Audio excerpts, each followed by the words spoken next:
Hey, what's up guys? Joker here, and I hope you all had a good weekend. Today we're going to be kicking off the week with a few news stories in the world of tech and PC gaming. Of course, E3 is going on right now, so we've got a lot to talk about concerning that, but also over the weekend there were some massive leaks before AMD's event, which is going to be running later today. It's going to be streaming tonight at 6 p.m. Eastern Time, but we've already got some early leaks on the 3950X, the name which I was right about. Not too hard to guess though, honestly. And also some new information about the Navi GPUs. But before we get into everything, I'm going to go ahead and chug this 40. Just kidding. It's green tea. Trader Joe's green tea, baby. Antioxidants and all that good stuff. But first, today's video is brought to you by LevelGo.com, where you could save money on games for all of your favorite platforms, as well as software like Windows 10 Pro for under $16, Microsoft Office 2016 for under $40, and Microsoft Office 2019 Professional Plus for under $80. And if you use my code JSL22 at checkout, you can save 22% off of Windows 10, or you can use the code JSL16 to get 16% off of the entire website when you use the links down in the description below. So as I said, we're going to kick things off by talking about AMD first, because they are running their next Ryzen event this evening, which I believe is at 6 p.m. Eastern Time, if I'm not mistaken, 11 p.m.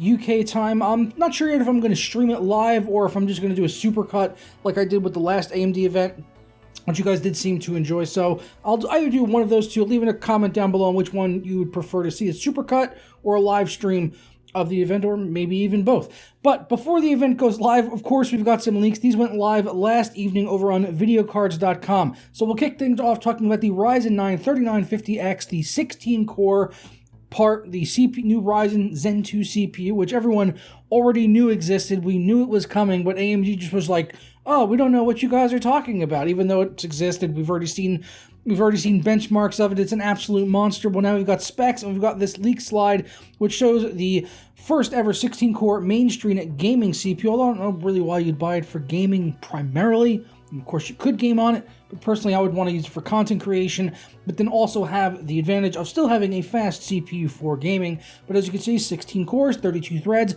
4.7 gigahertz boost, 3.5 gigahertz base, which would make it the fastest boost clock out of any of the new Ryzen 3000 series CPUs, with the 3900X 12-core coming in right behind it at 4.6 gigahertz, and the base clock is actually lower, though, than the 3900X, and that is kind of why it's able to maintain the same TDP at 105 watts. And also, we could also be looking at better silicon here with the 3950X, just in the same way that we're looking at the same thing with the 3900X, where they have a 12-core at 105 watts, and then we've got an 8-core 3800X, also with 105 watt TDP, which like doesn't even make sense. Like, how do you have an 8-core, a 12-core, and a 16-core all with the same exact 105 watt TDP? One of the answers to that equation is the base clock and adjusting that accordingly to be able to hit that mark, but also the better silicon, which you could get with the 16-core, which I think is probably going to make up the primary reason why it's able to maintain such a good TDP. But of course, once you start overclocking and start going all-core boost on up to like 4.7 gigahertz, then of course you can definitely expect to see these CPUs pushing more than 105 watts. So really the only thing we don't know about this processor yet is the price. That's still to be determined.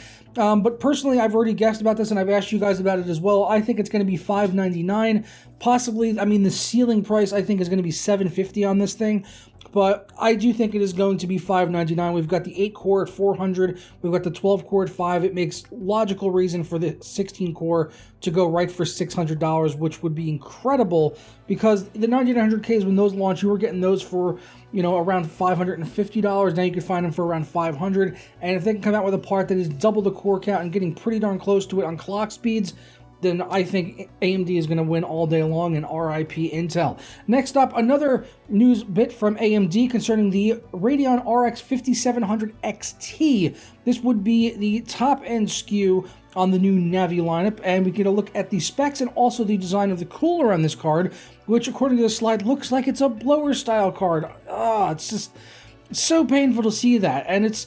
I don't know, maybe the card is going to look better in person, but I just think this looks really ugly. Just like the grooves on the card and everything like that, and then it's a blower style card. I'm not a fan of this heatsink at all. Not at all. I would have really much preferred them to see what to go with the Radeon 7 cooler, dual fan heatsink. I mean, blower style cards are so 2017 and first half of 2018. Like, I thought we had moved past that now. I was really looking forward to moving past blower style cards on reference models from both AMD and Nvidia, but apparently AMD feels the need to resurrect hot, loud cards. I think that's kind of a misstep on their part, personally, and I think most people are probably going to end up waiting for aftermarket cards, which we already talked about might not be coming until as long as 8 weeks after the initial launch of the reference models, which would be just very disappointing. But we also got to look at the specs on the Radeon RX 5700 XT, which is only one of 2 expected GPUs they are planning to launch during E3, or announce, I should say, at E3.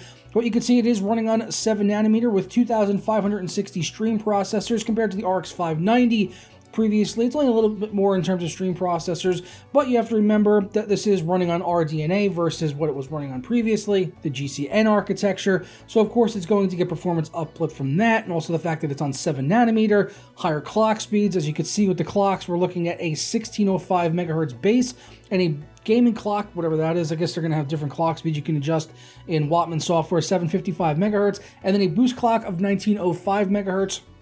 And then we've also got 8 gigabytes of GDDR6, which I think we did all expect to see. And just how much faster will it be from their previous mid-range champion, the RX 590? Well, the RX 590 had 7.12 teraflops, and the 5700 XT is looking at 9.75 teraflops, so about 2.5-ish more teraflops over the Radeon RX 590. So I think that's a kind of a good place to look in terms of where we could expect to see the performance lie on this. So yeah, I do think it's probably going to compete with the likes of the 2070, might beat it in some cases, might lose in others. We will just have to wait and see on that. But with the AMD rumors and leaks out of the way, let's get into some E3 goodness. First off, we got to talk about the game which absolutely stole the show, for the first day at least. I mean, we've still got today, we've got Ubisoft coming, the PC gaming show, which I'm excited to see, and whatever they're going to talk about on there. Cyberpunk 2077, though, during the Xbox presentation, looked absolutely amazing. Of course, it's a CG trailer, but we did get to see gameplay last year, so we already know what we're in for in terms of gameplay on this, although they have made some, changes to it. But you could see like some of the abilities in this, like having like the swords like built into the arms, like Terminator 2 status, like that type of deal. So I'm just drooling for this game. I wanted it bad already. I want it even more now. And we've also got a release date, and we've also got a confirmation that Keanu motherfucking Reeves is in this game. John Wick is in Cyberpunk 2077. Are you serious? Bill and Ted's Excellent Adventure, Neo, Speed, John Wick, as I already said. Keanu fucking Reeves is in Cyberpunk 2077. Absolutely incredible. Like, such a great person to bring in for this game. I just can't wait for it.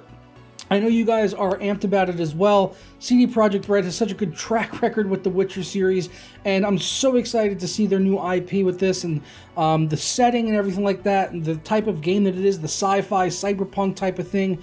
It's just this, and with the developer behind it, I mean, this thing is hitting on all cylinders for me. And we finally got a release date for it, which I was right about. I did predict this would come out in spring of 2020, because that is traditionally when they have released their games, is in spring. And it is going to be coming out April 16th, 2020. So we are less than a year away from actually being able to play Cyberpunk 2077 and seeing how much this is going to melt our systems. I think Nvidia needs to launch a new lineup of cards before this game comes out so that I could actually play it in 4K max settings and enjoy myself. Otherwise, I think I might be lowering some things on my 2080 Ti to play it at 4K on my current monitor. But yeah, this game looks so friggin' good, and I just want to see more of it. I wish they were showing some gameplay at E3, but they're only showing things behind closed doors. But we will see some more gameplay at Gamescom in August, so that is not much further away before we get to see some new gameplay on that. And that was something we talked about a couple of weeks ago, where we had heard about that CD Projekt Red was not going to show any actual gameplay on the show floor or during their presentation. It was all going to be behind closed doors for media. But they actually addressed at E3 in the last 24 hours why they are not showing it, and I absolutely love their reason for it. It's not necessarily their reason, but because they were so upfront and honest about it. In a press release, they said that, yeah, they basically just need to build hype. They want to build hype for this game so that they could sell more copies, which I am totally behind. I want to support CD Projekt Red in any way possible. Don't pirate their games. If you do, you're a dick. So let's go ahead and see exactly what CD Projekt Red said on why they're not showing E3 gameplay at E3. They said the reason is we want to make the most out of the months of work we put into the demo and first showcase gameplay live at E3, and Gamescom releasing gameplay right away would make the Gamescom presentation pointless and would significantly limit our chance to build hype, which makes a lot of sense if they show it now. At Gamescom, you know, what are they going to show? The same exact gameplay again? It would be absolutely pointless. So they're trying to build hype for this game. They want as many people to be interested in it as possible because this is, after all, it's probably going to be just a single-player game as far as we know right now. So they're not, you know, going to make a ton of money probably after the fact. Usually they don't, like the Witcher games. I mean, usually they have expansion packs that come out, which are very good. But they usually don't do microtransactions, loot boxes, any kind of stuff like that, map packs or anything like that. It's usually story-driven expansion packs, which are definitely worth the price of admission when they do release them. They continued on to say, why do we need to build hype? To get more gamers interested in Cyberpunk 2077, and hopefully convince them to give it a go. We are putting our hearts and souls into making Cyberpunk 2077 a great game, and we would like as many gamers as possible to find out about it and experience its amazing story. Also, hype can turn into sales after all, and we are not a charity, and good sales allow us to grow, take creative risks, and deliver new great games for you to enjoy. So for all the reasons they listed, I am in full support of them holding back gameplay until Gamescom. Build hype, sell as many games as you possibly can, get your money back on your investment so that way you can make more good games in the future. I love CD Projekt Red for so many reasons. This is just another one of them with their blunt honesty. It's like, yeah, we're building hype. They're not hiding behind some bullshit PR spin reason. It's like, no, we're building hype because we need to sell more games. We're not a charity. We want to sell games, bottom line. And last up, but certainly not least, I need to do a little bit of shit talking, a little bit of an angry rant, if you will, on the Bethesda presentation from yesterday, because it was such a WTF presentation. I don't know if you guys were watching the Bethesda presentation live when it was running on YouTube or on Twitch or whatever, but man, someone over there needs to get fired. Like, I like Bethesda in general. I like some of the stuff they do. I love what they've done recently with the reboots on Doom and the Wolfenstein series, and I'm definitely looking forward to seeing those. Those were the only things I saw during that show which really wet my whistle. They did show a couple of new games, but really, I mean, why did Bethesda's presentation fail? Well, for the first 45 minutes to an hour, they talked about Fallout 76, which was a colossal failure on every measure of the word. It was awful. It still is awful, although they were trying to hype it up like, oh yeah, you know, we fixed a lot and it's really good now. We've got a great community of players and nobody's like griefing or trolling or anything, which I think they're just blowing smoke up their own asses, which nobody believed whatsoever, although it didn't stop the crowd from erupting at the end of every fucking sentence because 90% of them were paid employees of Bethesda. No doubt about that in mind. It's either that or the crowd was CGI. One or the other. You can't have both, because that stage show was awful. Like, every 5 minutes was a mobile game. Like, oh yeah, you know, we've been working at ZeniMax on some really great online games. We've done Elder Scrolls Online, we've done Fallout 76, and now Commander Keen.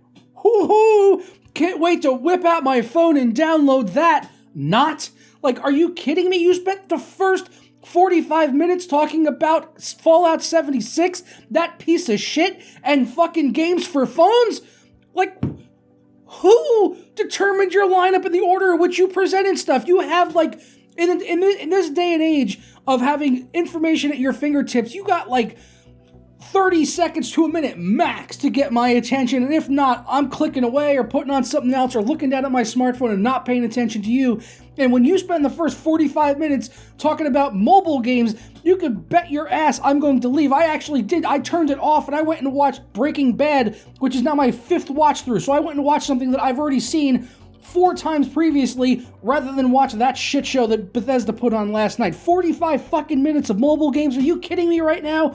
They showed off Wolfenstein Youngblood, looks great. They showed off Doom Eternal, also looks great, but it took way too long to get to those games. They also showed off a couple of new titles which look kind of cool, Ghostwire Tokyo, and I believe the other one was called Time Pool.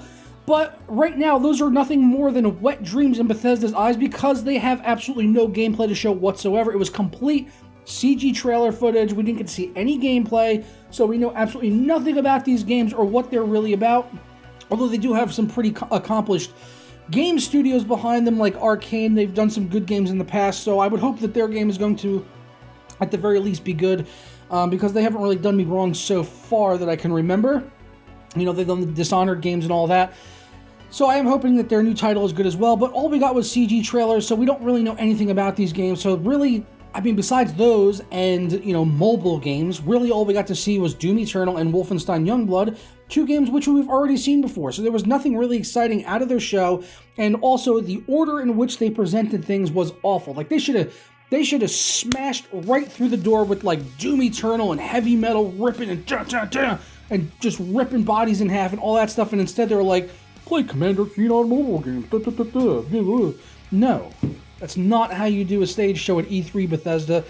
You fucking failed. Someone needs to lose a job. So, yeah, that's all I really got for you guys today on E3. Of course, I will continue coverage throughout the week if there's anything I want to talk to you guys about. As I said, we got the Ubisoft show today and PC Gamer show. I think there's one more maybe. I think the other one maybe is Nintendo. No personal interest to me. Maybe it is to you. But yeah, I definitely do want to see the Ubisoft show because I usually like a lot of their games. I'm also hoping they'll do something like a Game Pass like Xbox announced yesterday, which also actually does sound pretty good. And then the PC Gamer show, always good to watch, obviously, for us guys, as we are PC gamers after all. So yeah, definitely looking forward to seeing some more stuff out of E3 and like what Ubisoft is going to announce. I do want to see a new Watch Dogs game. I heard a rumor there's one going to be set in London, which sounds really cool. New Splinter Cell game possibly. Rainbow Six Quarantine is another rumored one. So there's quite a few things. I also want to see gameplay of Ghost Recon Breakpoint. There's quite a few games that Ubisoft is working on or rumored to be working on that I do want to check out. So that's going to be one I'll definitely be watching. But let me know what you're most excited to see at E3 or what you've already seen so far that you like the most. I have a feeling it's going to be Cyberpunk 2077, but let me know down in the comments below. As always, I do thank you guys for liking, commenting, subscribing, and ringing that notification bell, and I'll see you tomorrow for another video. Sir.